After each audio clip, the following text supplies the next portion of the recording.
This podcast episode is sponsored by Microbalance Health Products. For over 20 years, Microbalance has been formulating and offering non-toxic and environmental cleaning products, homeopathic formulas, and professional-grade supplements to help people recover their homes and their health from mold toxicity. Visit microbalancehealthproducts.com to learn more and shop. Welcome to the Modern Day Naturopath Podcast with Dr. Sue. Real talk for those craving deep healing whilst living in a modern day society. You'll be equipped with knowledge to make profound mind-body shifts that utilize ancient wisdom and will facilitate your healing once and for all. Inspired by Dr. Sue's chronic illness journey and all the real and raw pearls she has learned along the way. Come as you are. It's never too late to start. Welcome back to the Modern Day Naturopath Podcast. This is Dr. Sue. Today we're going to finish our conversation on mold. We've had a foundational mold podcast that I'd love you guys to go back to. We have had at least 4 other mold podcasts talking about treatment options, detox, when the right time to do a binder is. So I want to welcome back Dr. Sparks, expert in mold illness, as well as naturopathic doctor at Naturally Sue Wellness. Welcome, Dr. Sparks. Thank you for having me. I'm happy to be here.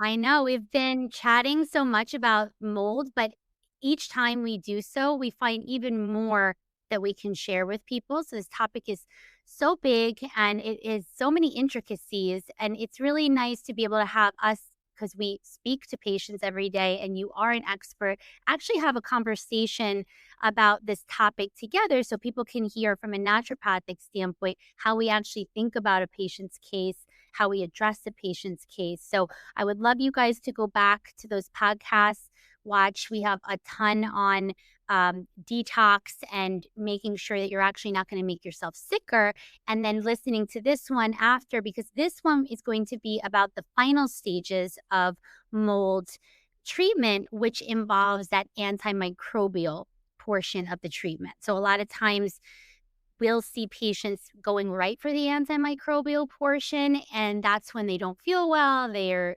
obviously feeling sick. So we want to talk about why it's appropriate to do this now after you've done all the foundations we've spoke about in our earlier podcast. And then we also want to talk about reactions that people have from mold. So what does an actual detox reaction look like? What does a Herx reaction look like? What is a healing crisis? You might have heard these terms before. And so Dr. Sparks is explain more of that. Before we go into the reactions, I want to just share a little bit more specifically about Dr. Sparks. Dr. Sparks is a naturopathic physician. She's also a licensed acupuncturist. She has a master's in Chinese medicine. She joined my practice now at least 5 years ago, helping tons of patients in my practice with all sorts of different issues. And more recently, we've added a bit more mold patients, because the more that we're learning about this, I even feel like attracting those patients in, just like I talked to Dr. Joe Christ about the other day, right? Do you feel that? Like the more you learn about it, all of a sudden now you're either picking it up or you're getting patients like this? Well, and you're just seeing it everywhere. You know what I mean? So I have to be careful not to see it in places that it doesn't exist. Right. And that's why I say to everyone, listen, I don't actually think everyone has Lyme. I just think a lot of people do that come to me, right? Like Right. just the same thing with mold. It's like, Yeah. because you don't want to think that everyone, but it's so prevalent now. It's pretty hard to not have had that exposure and see these type of symptoms that we're seeing after that. But I wanted to ask you that because I noticed when I did more research or I've had an issue, I then started finding more of these patients, or they would just come into my DMs, or, I would find someone. I remember being at a barometer. What was it? What are those pressure chambers? Oh my God. Oh my God, hyperbaric. Okay. The hyperbaric oxygen. I was doing hyperbaric oxygen. There was just a girl in the waiting room, and she just starts telling me about how she got so sick with mold and she might have been bit by ticks. And it's just like, how would I have just randomly came into like this office that I've never been to, and the girl just starts talking to me about her experience.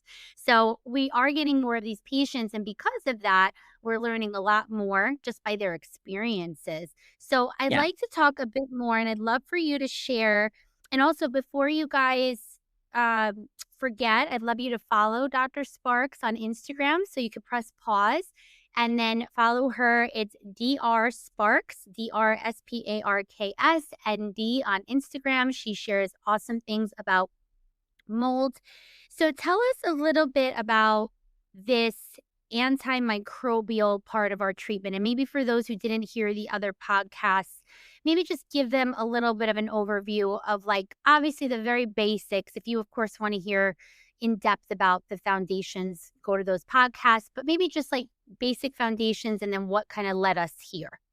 Yeah, so, I'm glad that we're doing the series because, like you said, it's such a big topic and it's not a one-hit wonder, right? It's like, so what you were just saying, there are foundational things that we need to do. The big thing when it comes to any antimicrobial is to understand the difference between terrain theory, right, and germ theory. And, so in germ theory, which is kind of the prevalent theory in medicine today, is the germ infects you and you get sick. In terrain theory, it's basically saying, like, with genetics, environmental surroundings, and lifestyle, and mind-body, trauma, is your body a great home for those germs, and therefore are they able to proliferate, right? Is the immune system not effective at taking care of it like it's supposed to? Because you and I could be in a room with someone who has flu and one of us gets it and the other doesn't. It's the Exactly. terrain, right? So that's an important thing to understand, and that's why Dr. Sue and I talk about foundational stuff so much, because we need to work on the terrain, because I'm sure you've had it and I've had it, which is people who come to us being on years or months of treatments to just relapse, relapse, relapse because the terrain was never dealt with. Exactly. Yeah. Absolutely. So the things that we kind of discussed before were foundations, just, I actually just did a post on Instagram the other day about this, like about biohacking and foundational stuff. I was like, if you're not, eating, sleeping, drinking enough water, moving, doing those foundational things, no amount of supplements or herbs is going to fix the problem for you. Like, it's just not. You got to fix the terrain. Then we were talking about, like, drainage pathways, opening those organs of elimination, because you and I have both seen also we have a lot of sensitive patients that they're not open as well, or they're just sensitive, and you try to kill something and now they're going to feel really, really bad, which we'll get to later. And then we have things like we were talking about with binding and supporting uh, the organ systems, like bioflavonoids, good oils, things like that. And then after you kind of get in, then biofilm breaking, Yep. because Yep. I can give you a bunch of antimicrobials, but if they're hanging behind some jello-like biofilm, good luck trying to get that to actually work. Now you're just spending money, getting nothing done. So breaking up biofilms and then eventually getting to where we are now with the antimicrobials.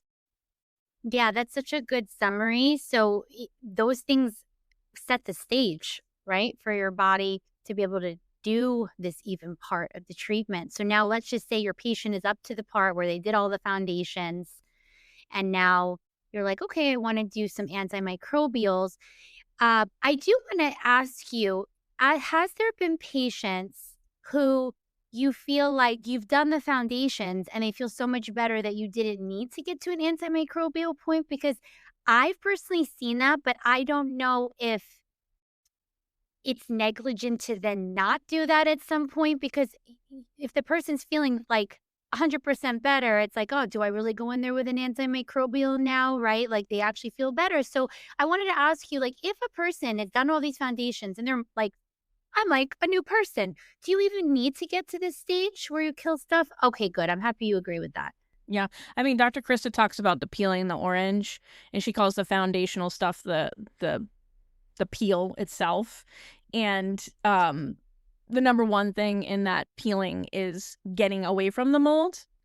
And I'll tell you, a lot of people, like, we had that family that moved, and, with the foundational support that we gave them, once they moved, healed, you know? Yeah. So, some people might need more detox. Like, I think getting away from the mold, you're going to get a huge component of people that are just going to get better.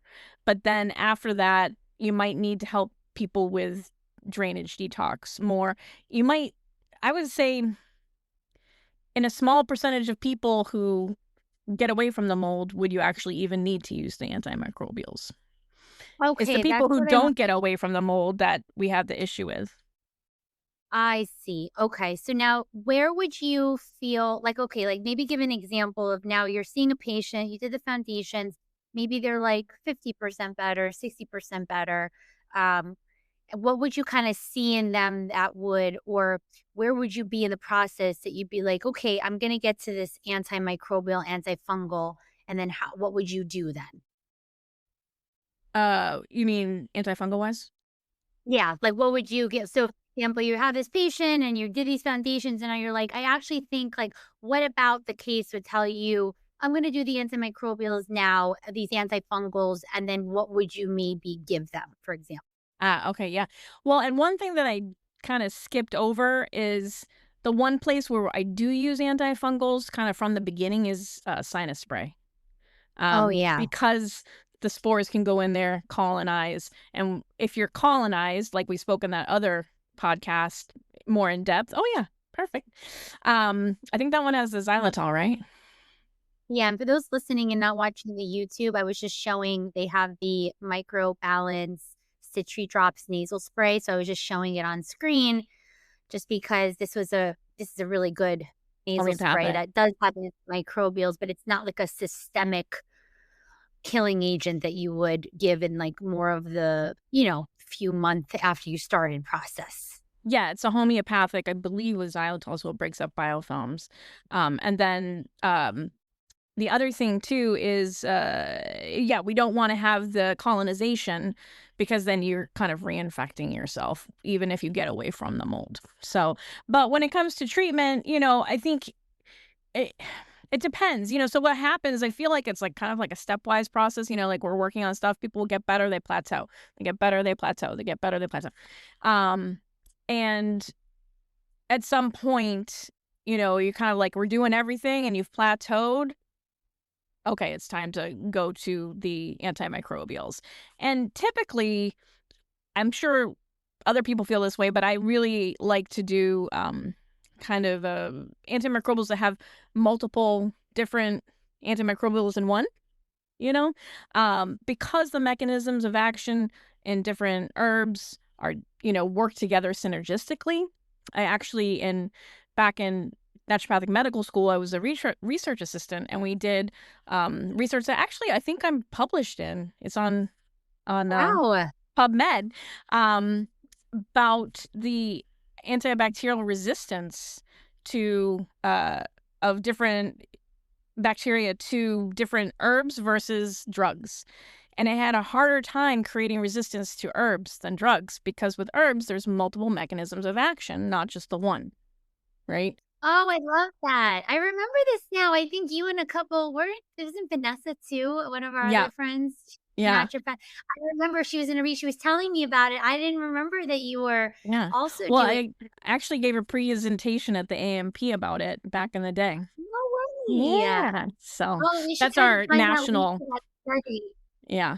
So that's our national conference as naturopaths. And I just said AMP like people knew what that was. Yeah. Yeah, the AMP. Yeah, Um, yeah. the research. Yeah, so that was, we had multiple theories, but, and then also herbs work synergistically, right? There was also another doctor there talking about how microbes in the soil actually might also, like good flora in the soil might then be on herbs that are tinctured, and, their mechanisms might also be part of what's helping people. So I thought that was interesting too. And another reason to take from Mother Earth, instead of chemicals. Yeah, see, nature heals, Yeah. right? So I love so yeah, that. did you want to talk about a few of these that we like, Yeah, that we I use? I would love to. Yeah, so first are those you wanna show the Citri drops from Microbalance? Yeah, so those see those little right there, okay. So for any of you listening, you can also look on YouTube so you could see some of these images, but we'll also put information on the caption that you can find all of these because we have a unique landing page that will be all of the products we talked about on the podcast, and you can use MDN for a discount on all of these. But the Citri drops, basically broad spectrum antifungal, which is exactly what Dr. Sparks was talking about, because the broad spectrum, like you said, there's multiple different herbs that have different mechanisms. So yeah, do you want to talk a little bit more about what's in this one and more about when you would use this? Yeah, I would say a lot of people have heard about grapefruit seed extract. So it has that, but it also has lemon seed extract, lime seed extract, and tangerine seed extract. So, you're using, again, synergistically the different fruits coming together to work and help heal the body. It's kind of just what we're made for, and it's all natural. So it's things that that you and I would use and do use. Oh, the other thing that I was with dosing is sometimes, you can use Citri drops like we were talking before in a different podcast about using them like in a neti pot. That would be like maybe 1 drop. But then if you were going to use it internally, you would do maybe like, well, if you're sensitive, you're going to probably do 1 drop, right? But if you're not sensitive, maybe closer to 5 to 8 drops like in a glass of water. So that's, Okay, so they would just take that once per day ish, and yeah, then if they are sensitive too, they can maybe just like sip a little bit of see how that they do. throughout the day and Yeah. see, and then maybe go up in Because dosage as they feel. you know how you dose the knotweed with Lyme patients, like in a Yes. bottle, and you're sipping it over a week? I had someone doing that, and they still were having a reaction because it was like a lot for them. So I was like, okay, then you need to like dilute that bottle. I mean, sensitive people just, you gotta really do diluted stuff. You're So start going slow, to. you know? Start slow. And I wanted to mention about that. So I gave a patient, so one of the herbs we use for Lyme is Japanese knotweed. And so what Dr. Sparks is talking about is a lot of patients, when they're at the proper place in their treatment plan, we will tell them, okay, takes this amount of drops and increase, each week in a water bottle. So, and then they sip on it throughout the day.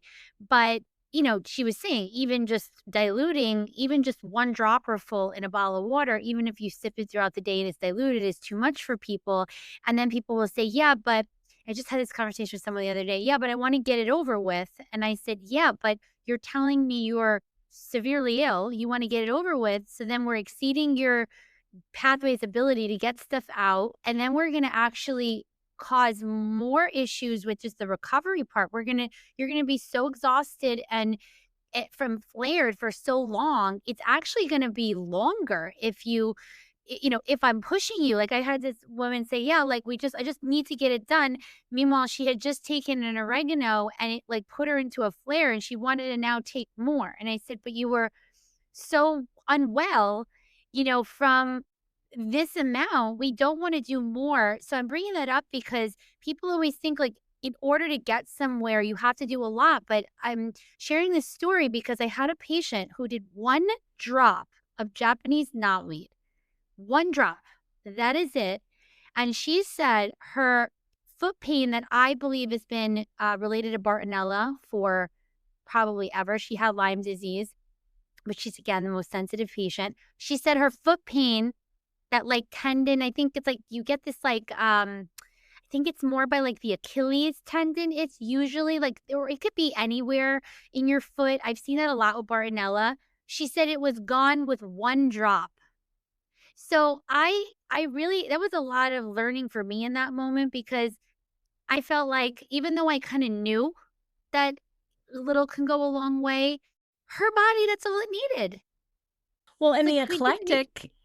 the eclectic herbalists of yore, right, in the 1800s, early 1900s, they did drop dosing, a lot of them, right? See? So, as Americans, we're like, more is better. Give me the bigger cart at Walmart. No, you don't. There's also like an energetic response. Our bodies are Yeah. aligned with herbal remedies. Like we're meant to use them. Where, I mean, Native Americans could sit with a plant and learn the properties of the plant through meditation. You know what I mean? So there's a lot more than we are understanding as people who are kind of inundated in a Western society. Yeah, thank you for bringing up the energetic part of it, because just like you said, it's like her body was just one with that like, it's like her body wanted that plant, and she did 100%. a drop. And she's like, her foot pain, and I ask her every time, and I'm like, "Is your foot?" She's like, "Yeah, it's, like, mostly better." Like, it's almost, like, 100% better. It's like, wow. It's like, and then when she's flaring or the weather, sometimes like that, then that will affect her, of course. But, yeah, I wanted to bring that up because essential oils that which are in here can be really potent for some people, especially if if they do have a high fungal load.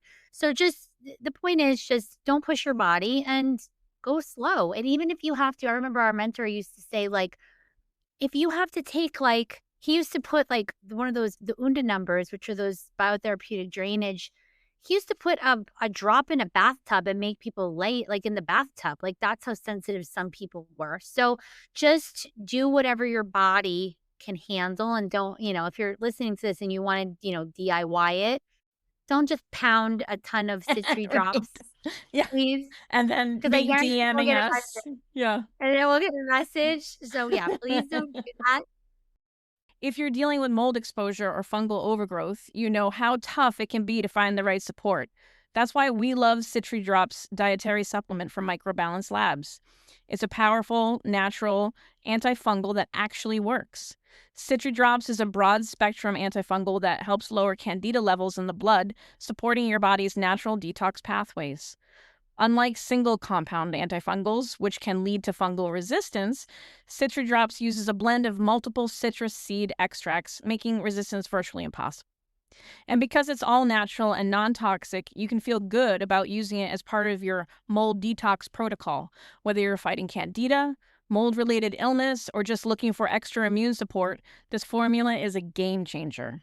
Check out Citridrops dietary supplement at microbalancehealthproducts.com.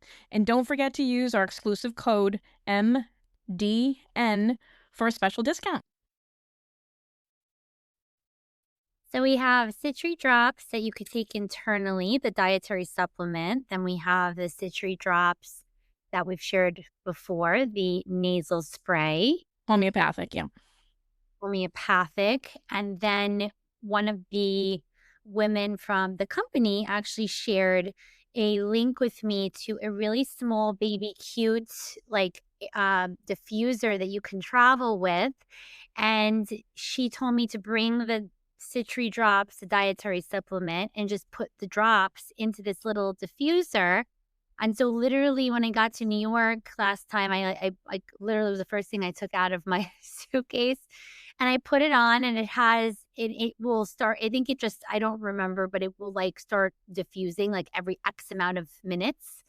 And it just did that for the few days that I was there. I just felt better knowing I was doing something, because you travel, and there's probably, especially in New York, there's water damage in hotels, there's water damage.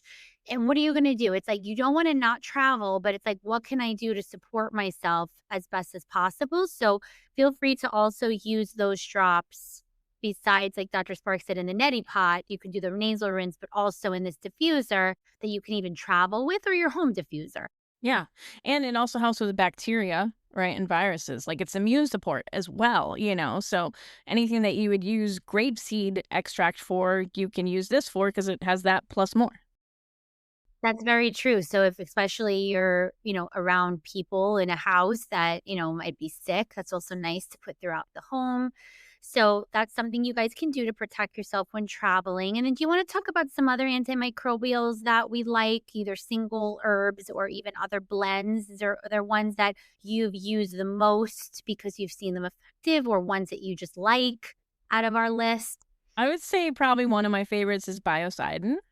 Mm-hmm. And I like the liposomal formula because you can even use it in young people because it tastes good. Because that's a big obstacle for people is taste, especially in this country, right? So it's kind of sweet, the liposomal formula. But again, it's going to have, I think it has like 8 to 10 different herbs in it, things like garlic, black walnut, I believe, things that we like individually, just compounded and either in a drop or that one's a pump, the liposomal.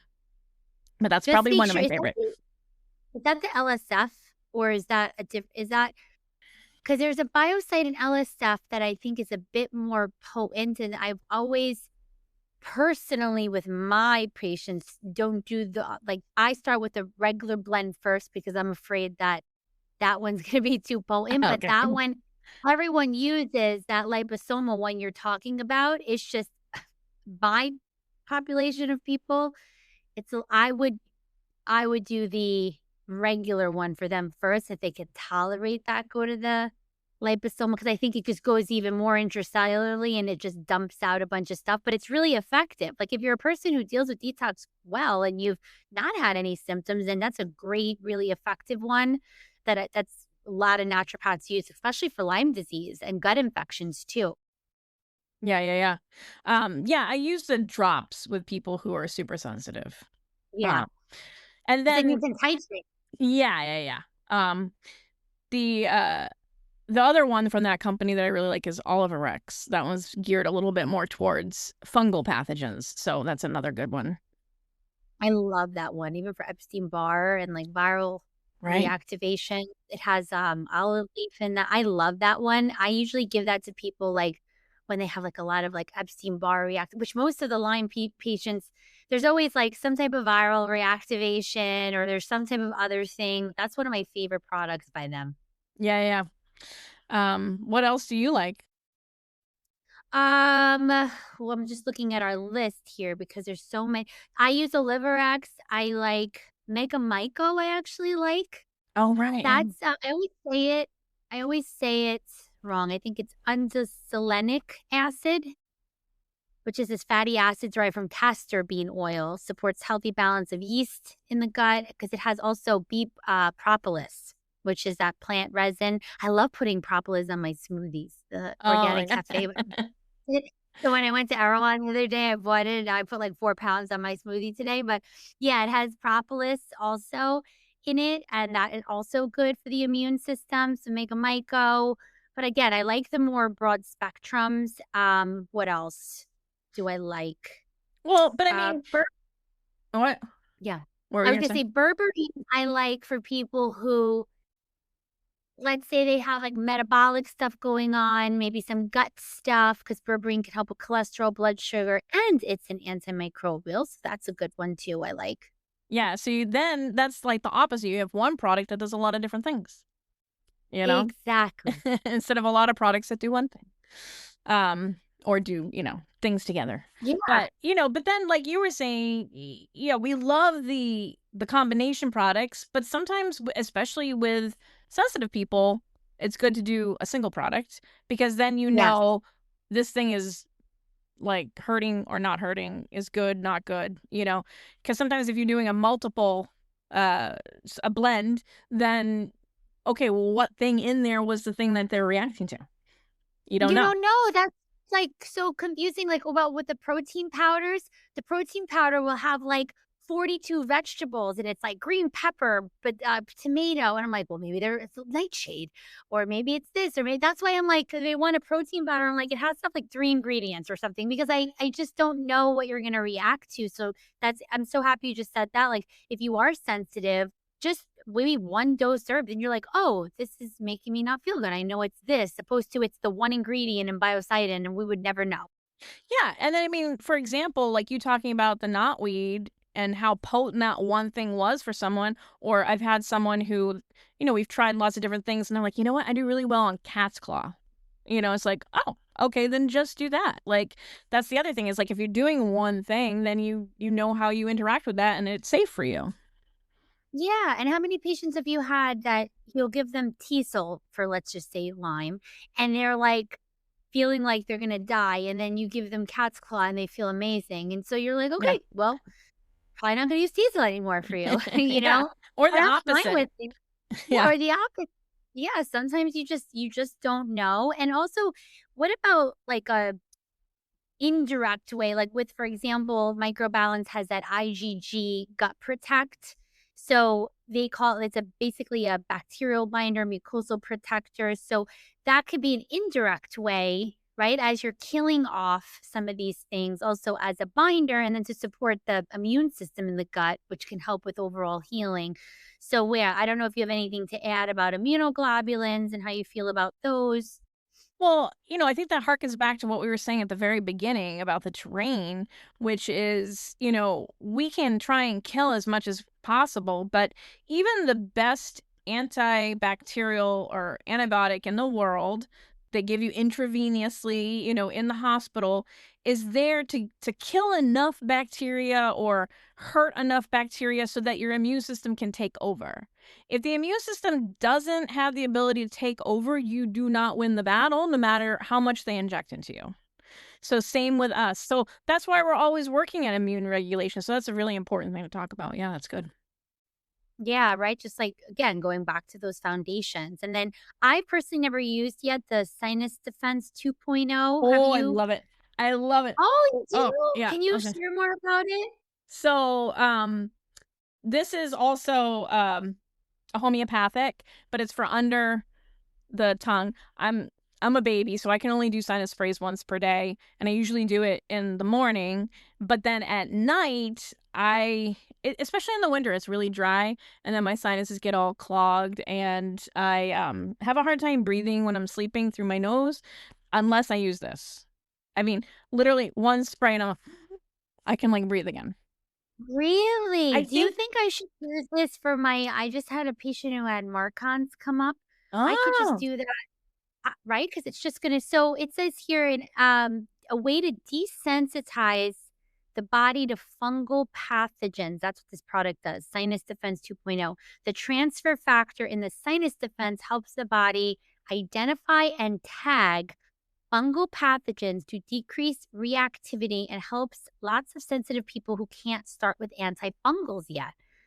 That's super interesting. Do you think that well, I guess when I was asking about Marcons is a bacteria, but most people who have Marcons get it because of mycotoxin illness. That's the yeah. reason that And most it's people have probably it. hanging out in So, the biofilm with it, you know? yeah, right? I can't see how this would hurt. Oh, that's awesome. So I'm so happy you use that. I haven't used that yet because they're always like, wanting to stick stuff up their nose to feel like it's getting up there, but you could spray this in your mouth and it's still because it's homeopathic. It's doing the thing for the sinuses. Yeah, within a few breaths. I was like, "Oh my gosh." And, Wow.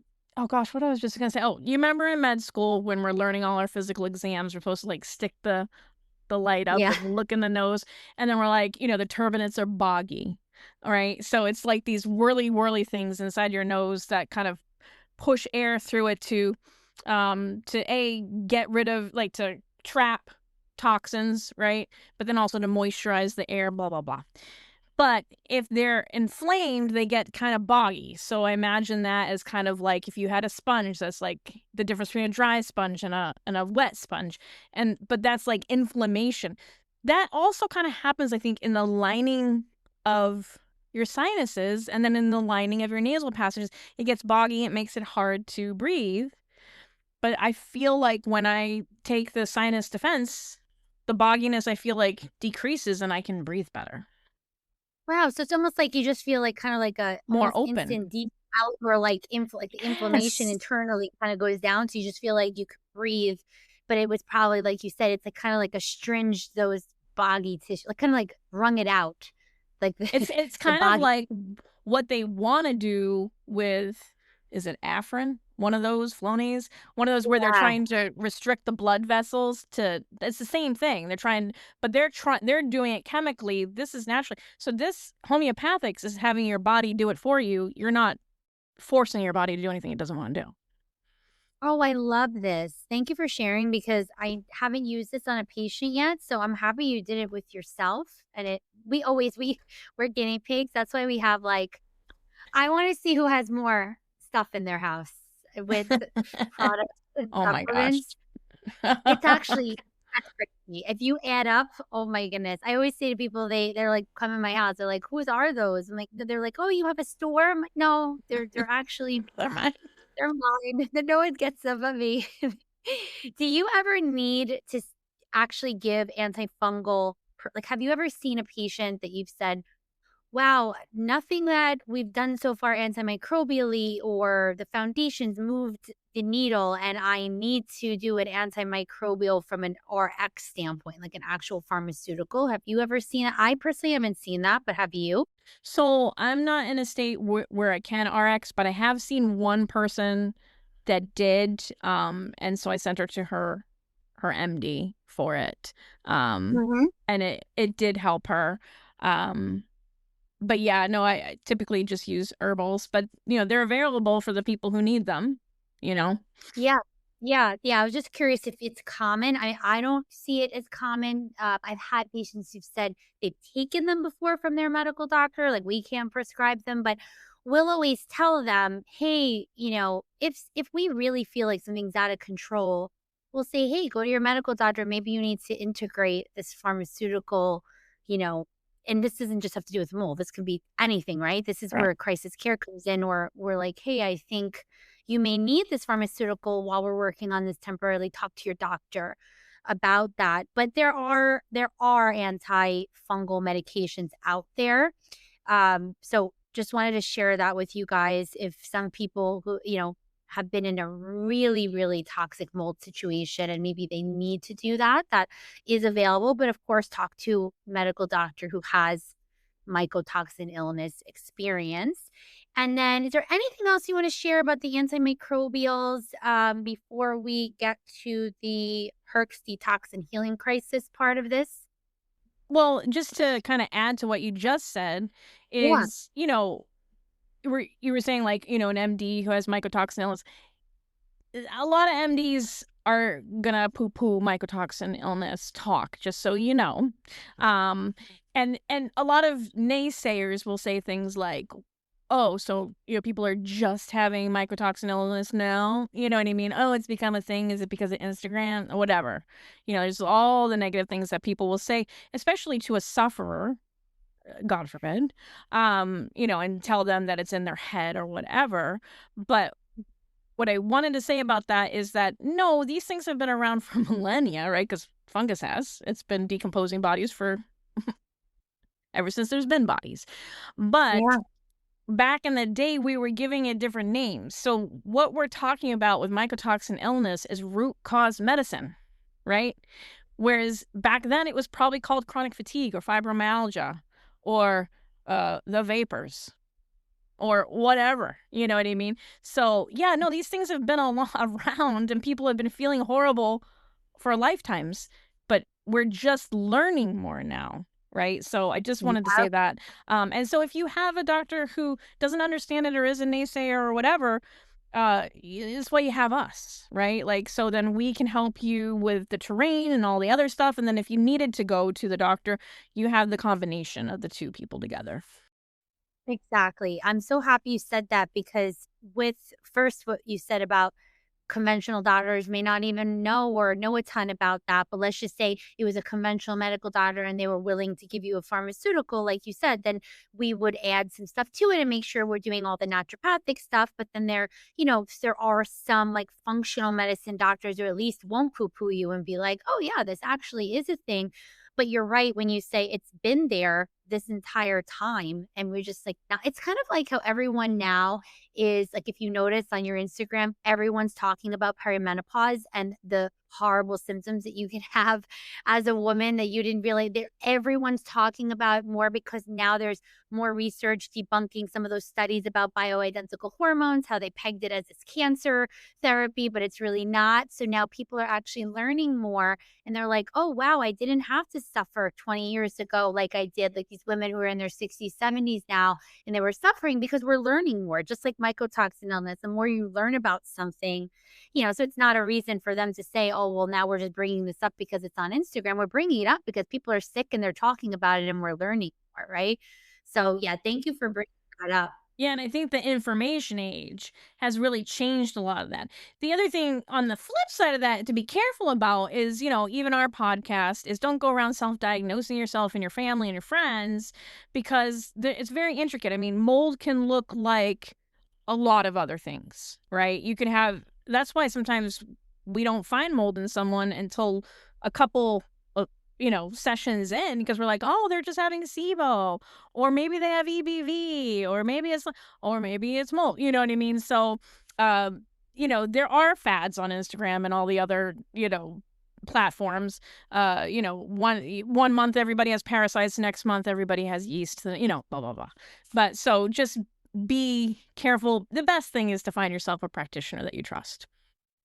Absolutely. And you're right about the parasite thing. Do you know how many patients come in and tell me they have parasites and candida and they actually don't? And they actually have no bacteria in their gut and they're pounding. Like I have one patient like pounding parasitic like herbs and oregano oil and all of these things and pau d'arco and all this stuff. And they actually don't have it, further depleting their gut. So while we love you to use your intuition and we love you to learn, if you are suffering, it's actually less expensive to just hire someone like a naturopathic doctor to say, this is the actual thing you have. So then we'll treat that, or, we're going to help you with that and you're going to get better, opposed to I'm, treating all of these random things. And like, I love their intuition, but a lot of times they have symptoms that are looking like candida, but it's actually not. And then you're like, wow, the treatment that they would do on themselves as a DIY is actually making them worse. So I'm happy you brought that up about the parasite and candida thing, because if I had a dime for every person who told me they had a parasite and candida, I don't even treat those things right away anyway. Like I just fix, like let's just say they don't have money to do a stool test. I'm just like doing naturopathic medicine and then they're feeling better. They don't even need to do any of that stuff that they thought that they did. Yeah, I mean, I've actually had the meet and greet 10-minute free consults with people that they say 100% they believe they have a parasite. And I'll say like, okay, we can test to see if you have it. The stool tests that we do are really, really accurate, blah, blah, blah. But if I don't in that call 100% agree with them that they have a parasite, like they won't come see us. It's like they're convinced, without any testing. And I'm like, Yeah. a Right. Well, or lot what of if those it's symptoms cross over to other symptoms, right? to other things. Right, or what if you believe them? Like, I like this one girl's like, "I definitely have parasites, I see them in my stool." But I'm like, "But are you at the point where you're this depleted to kill them?" So, like, just by doing the basics and the stuff that we needed for her for 4 or 5 months, she was, like, 80% better, and then she did a parasite cleanse, and she felt even better after that, but that was the right time. So it's not that we don't believe you if you feel like there might be something and you're seeing something in your stool, it just also may not be the right time for you to do it. And I can't So we just wanna say without knowing you or doing an intake that 100% I believe that that's what it is, you know? agree, agree, absolutely. And can you tell me a little bit more when you are, let's just say, killing off parasites, killing off mold, killing off Lyme, you will often hear words like, "I think I'm flaring, I think I'm having a" is this a detox reaction? Is this a Herx reaction? I read online that there's such a thing as a Herx, like, is this a Herx? I read this thing online or I heard from this other naturopath they might be having a healing crisis. So these can be really confusing, even to some naturopaths to try to figure out what it is. But can you share when patients would, like, what symptoms they would have, or what would tell you that they're either having one of those things and how you look at it as a naturopath from your lens? Yeah, so, I always got to harken back to our elders and our mentors. And I even like to plug the Naturopathic Medicine Institute because that's where our vitalistic mentors are currently teaching. And I think they have stuff for the public as well. So you go to Naturopathic Medicine Institute, I think it's .org. I'm not sure, maybe .com. And so they trained us in the ways of the old guys, from the 1800s, early 1900s.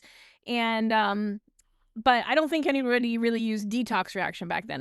So I kind of compiled it into 3 distinct things. One being a Herx or a Herxheimer reaction, another being a detox reaction, another being a healing crisis.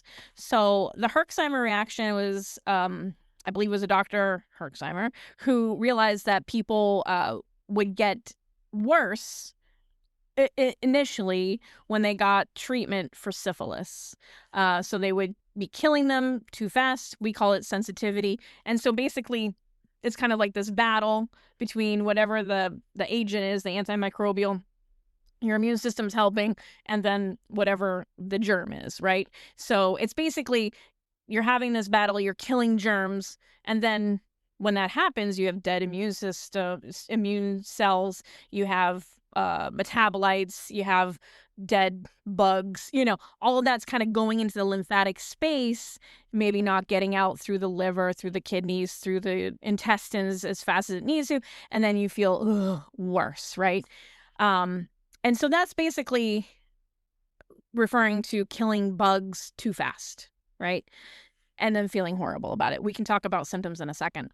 And then a detox reaction to me is basically the same thing feeling wise. And you've got a lot of sludge that's not getting out fast enough, but it's not necessarily killing bugs, right? It's just whatever. It might be an environmental toxin. It might be a mold. It might be glyphosate. I mean, it could be anything. It could be heavy metals.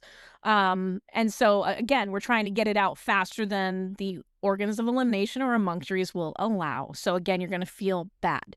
The healing crisis is, in my opinion, a lot different. And this is what comes from our mentors. A healing crisis, so in acute illness, is something that's kind of up to 6 weeks, a cold, a flu, a COVID, whatever, where your body mounts a response and you heal from it, you don't heal from it, and you pass away. Or you might use a therapeutic that's not very helpful and you end up with then a chronic condition. Or you do something kind of wrong and end up with a chronic condition from it. Or, there's also just chronic conditions. So chronic illnesses, autoimmune illnesses, chronic Lyme, long COVID, like all those things are usually over 6 weeks. And your body can't just mount a response and heal it. And so it needs an outside intervention, like we were talking about with the terrain, working on the terrain and doing everything that we do, right? So that's important. But what happens with a healing crisis, and the reason I love it is because it happened to me. So I had mold illness. Well, back then I didn't know I had mold illness. I had hives all over my body with swelling. I mean, the histamine, it felt like my skin had a million bug bites and a sunburn all at the same time for 2 years. Now, it would get better a little bit when I would use antihistamines or like dehist, things like that, trying to control histamine to do the things that we do to kind of control symptoms. But as we both know, that's not healing. That's what we call granulopathy, or managing symptoms, right? But at the same time, I finally got to a place after exhausting so many different things where I realized like, oh no, I need to work on root cause. And for me, a big part of my root cause was stress. So I started meditating nightly, and I did it for 4 months straight. I didn't take a night off. I would do at least 15 minutes. So deep breathing and everything before I would go to bed. I did a Chinese herbal formula, and I did humic minerals. Now, I want to let you know, I'd already done a million other things, right? But this was and I'd already gotten out of the mold. So I did those things, and then 4 months later, I was keeping the hives kind of at bay with the antihistamines. And then one day I got a fever of 102.5. So I had done everything under the sun, but then finally I decided on doing 3 things. One was taking Chinese herbal formula. Another was taking humic minerals. I was doing the ion gut formula. And then the other thing was meditating every night. Actually, I was holding a selenite wand while meditating and just trying to ground and breathe and relax and get my nervous system regulating, because I feel like my nervous system was part of, because I was so traumatized by having the hives, right? And didn't know where they had come from at that point. So then one day I just got a fever of 102, and my hives, even though I had it kind of suppressed from the Zyrtec or whatever I was taking, I don't remember, antihistamine. So I had 102 temperature and then full body hives again after kind of keeping them suppressed. Couldn't keep it suppressed, and fatigue. Those were the 3 symptoms I had. I had no upper respiratory issues. I had no flu symptoms other than that. And I said, this might be a healing crisis. So a healing crisis is going from a chronic state to where the body turns it into an acute state, and then the body heals it, right? And that's what the naturopathic doctors of yore have taught us. And so I said, oh, maybe that's what it is. So I just stayed in my bed and drank water for 2 days. And I was miserable. And then all of a sudden I was fine. And then, of course, was it Herring's law of cure happened? I mean, I could hear Dr. Sunsenig, our mentor, like in my head. My hives started disappearing from the top down. And the last place I had them was on my legs. And then they went away and never came back. Oh my God, because Dr. Sensitive would always say, and I wrote a post, healing happens from the head down, inside out, in reverse order. And if you start seeing the symptoms that were ones on the head coming down to the body, or symptoms that were right, they'll just start as they'll go down the body. Yeah. And until they make their way out. Yeah. Oh, so amazing. So I had a healing crisis and I healed in Herring's law of cure. I obviously healed them from the inside out and from the top down and from the most important to the least important, blah, blah, blah. So that's what a healing crisis is. It's bringing the body from this chronic, I can't mount the response I need to mount to get rid of this thing, into the acute, I do have the oomph, I do have the terrain to get rid of this thing. And then it's usually pretty intense, maybe not as intense as the first time. So I had bad hives, but not as bad as they were when I first got them. And so it'll be intense, but not as intense. And it will be kind of long, maybe 2 to 3 days, but it's not going to be much longer than that to have a healing crisis. So those are some things to know. But yeah, how would you confusing between like, even personally, because I'll be like, was this a detox or did I have a healing crisis? And I always ask, like, how many healing crises can I freaking have? I think I've had, like, people will tell me, like, throughout my treatment of naturopaths, oh, it sounds like a healing crisis. I'm like, how many can you have? But, like, what would you say is like the main for people who are like, I didn't even know there was a thing called a healing crisis, and just to like make it super easy for people, like how would someone really know, and maybe give an example with yours, that it was a healing crisis versus it was just a Herx? So I will say this, many naturopaths who aren't trained by our mentors will use healing crisis when they mean Herx or detox reaction. So that's a good distinction to understand. So remember I told you the Herx is we're dealing with germs, and then it's like they're not coming out fast enough, and you feel usually kind of like achy, tired, headachy. Maybe you're having like GI symptoms. Maybe you're just having a little bit of exacerbation of whatever your symptoms are, and that same thing will happen with a detox reaction, right? So the reason you know that it's one of those is because when you back off the therapeutic, you feel better, right? Okay. So you stopped the therapeutic, you're feeling better. Okay. Or you did another thing, which you and I love. We added castor oil packs, movement, water, lymph massage, whatever it is. Like we opened the organs of elimination and moved lymph, and now you're feeling better. So those two things, you're like, okay, that was it would be a detox reaction if it was environmental, and it'd be a Herx reaction if it was a bug, right? Got it. And then the other one is I have been chronically dealing with X, and now all of a sudden the symptoms, when I first got like Lyme,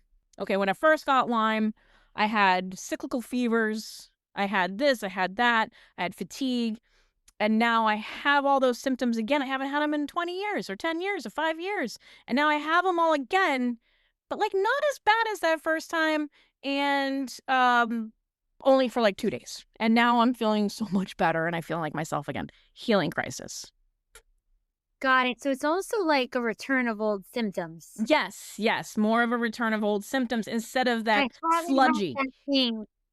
Got it. Like I haven't had that thing since, or like, here's an example. Could you say, I haven't had eczema since let's just say, I'm giving an example, 7, and all of a sudden I have this eczema that I haven't had since I'm 7, and now it's coming up and I'm really exhausted and that's more of like a healing crisis. And I remember Dr. Hazel would say, because she would talk about healing crisis all the time, that you have to really support someone in a healing crisis because it could get like dangerous for some people. Like she would just say, like, for example, she would make sure they're getting obviously enough hydration, rest, and also protein, she would say, because she's like, we want to facilitate whatever is, even because in a healing crisis too, I'm sure there is a detox component of getting stuff out Right. of the body, Yeah. right? She's like, "You wanna make sure the liver." I always remember her saying that because I did her that was like at her house, one of her Oh. healing and what was it called? She had like these it was like these healing intensive things where we were like put mud all over our body, like all this crazy stuff. And then we were jumping in this from like hot to cold and sauna to this. And by the time I was done with that, because I didn't have Lyme, you could like have me on the floor with like my tongue stuck to the floor because I was like gonna die. And I remember getting a fever there. And she was like, "Sue, you gotta go home." I'm like, "No, I'm not going home," because I wanted to be there so bad, and I felt like, like the FOMO, the fear of missing out, so I was like, "Oh my god, I know I gotta be." She's like, "Okay." So she, like, put me in a room. She's like, "We just gotta lay here the whole day," because I had a fever. She's like, "I think you might be having a healing crisis." And I laid there and I just, like, kept the door open so I can hear all the stuff that she was teaching, but she would say, like, I remember she gave us an example of a patient of hers that she would, she was like, "You have to make sure." She was, like, giving him, like, turkey slices throughout, like, every few hours to just help his liver. She was like, "Listen, if you're gonna be detoxing during a healing crisis, you wanna make sure that there's enough protein that you can actually get these toxins out of the body." So she was, like, feeding him, like, matcha, water, rest, and, like turkey slices. So she was just saying that you wanna make sure you and obviously it's not for everybody, but I'm saying you wanna make sure that you're supporting your patient through it so that they can get to the other side, because it can feel a little scary for some people when they're going through that. Oh, yeah. I mean, I thought, like, what the hell? I haven't had hives in, like, well, I can't say I haven't had a big flare of hives, Like for that. like I 6 remember. months, you know what I mean? Yeah. Like, and all of a sudden, here I am like this, and my sister was going off to Asia, and I was gonna be alone, and I was scared. And I had the education, and so I think that's important for us to talk about these things to educate people because, as you know, in our practice, a huge component of what we do is teaching people stuff, because they, healing naturally and actually trying to work for cure is a different process completely, you know. Oh, yeah. Absolutely, and detective and putting the And I'm pieces thinking that together. turkey slices might have been to increase Amino protein to make like immunoglobulins. I cannot speak on Fridays.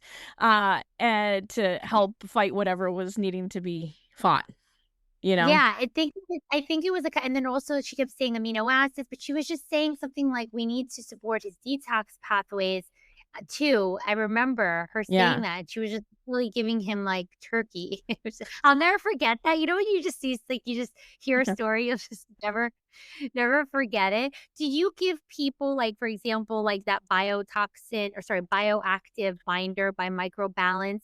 Would somebody benefit from this when they are in a Herx or a detox reaction if they're not already constipated, just to help Yeah. them move through it? Yeah. So that's where binders come in handy, especially. So that's the other thing. We don't even have to give you antimicrobial. We might be in the breaking up a biofilm phase, and those bugs get out and wreak havoc, and you need a binder then, or you could have a Herx reaction or detox reaction that way. So binders would be definitely great for that, and there's all different types. That's a great one. That was a little more potent, right? Because I believe there's charcoal in that. Um, Yeah, there's activated charcoal, shilajit, fulvic acid, zeolite. yeah. Oh, zeolite's Yeah. great. Yeah. So, and then, for someone who's not as sensitive or maybe is doing lower dosing, you know, things like fiber or ground seeds, things like that can be good binders that you can use all the time. These type of binders you want to use mainly when you're dealing with a Herx or a detox reaction. Okay, Which got it, and it yeah. I was gonna say that's another big thing, right? How many people have you had come, like, kind of to you to start, and they've been with another practitioner, naturopath, functional medicine, whoever, chiropractor, and then they're just kind of like on an antimicrobial and a binder for like months. And it's like, oh, you shouldn't be on that intense charcoal or clay binder for that long. It's just I not know. great. And also they're getting them on like Amazon and a lot of them have heavy metals. Oh, So right. be Yes. careful. I did ask microbalance because that's very important to me. And I asked them if they've done testing and they said that's purified for any heavy metals. Like it's different if there's like a little bit of like, there's lead in lead is a mineral and it's in the soil, right? And even the lettuce has lead. There's a difference if there's like micro amounts of a mineral like that versus, high doses. You're trying to detox and now you're just adding heavy metals back into the body. So don't just get random binders. If it's the appropriate time for you, this is a good one, the microbalance bioactive binder. You could definitely try that. But when you are in a healing crisis, lastly, like there's some things that you should just make sure you do, like the rest, hydration. Don't push the body more and keep taking more and more, right? Like, Yeah, you can look up on my YouTube channel, which is Dr. Sparks ND as well. My video, Fever is Your Friend, because when you're dealing with a healing crisis, you oftentimes have a fever because you're finally able to mount that response, right? So there are things that you should and shouldn't do with a fever. And so, I won't waste all your time now talking about it, but watch that video so you know what to do when you have a fever. Dr. Sparks has the best. They're called like, what are they called? Doodly? Yeah, Doodle. What doodly. are they? Yeah. Doodly. I'll never forget that name either. Doodly. Yeah. And she does this little like doodle, like it's like doodle Like images drawings, like drawing whiteboard it kind of drawings. Yeah. to explain a lot of naturopathic Philosophy. philosophy. Office manager Megan is obsessed with them. She's like, I think I probably would once a month have Megan say, Dr. Sparks needs to do this, doodly again, because she did one is Fever is Your Friend, which is amazing because people have a very convoluted perspective of what they need to do for fever because of conventional medicine that can actually be worse for you. So please watch this video. It's so good. We'll also put in a link for you. And you have another one called is it the Toxic Body Bucket or Oh, there's wait, Detox in the Body Bucket, which isn't a doodly. I got to turn that into a doodly. Actually, I am turning that into a doodly. But Symptoms Are the Body Going Right is another one. oh, And Why Do We Get Sick is another one. oh, Oh, yes, there's 3 of them. no, there's another. I forgot I have. So now you've been diagnosed with mold. Now what? I forgot about that. I have a mold one. You did that? I did a mold one. Yeah. When did you do that? Like last year, I think. Oh my Yeah. god. So there's a mold one Well, there too. We can link if you I want. don't even know that, so I have no idea how I don't know that. So either you didn't tell me or I have no idea you did that one. Yeah. Okay, so now we're gonna put all 4 of the doodlies to explain really core naturopathic Principles. philosophy. Yeah. Principles, because if you're going to see a naturopath, it would help kind of prime you for like, oh, this is because they're, like our mentor used to say, like flat earthers and round earthers. It's like sometimes there's just like this different philosophy, right?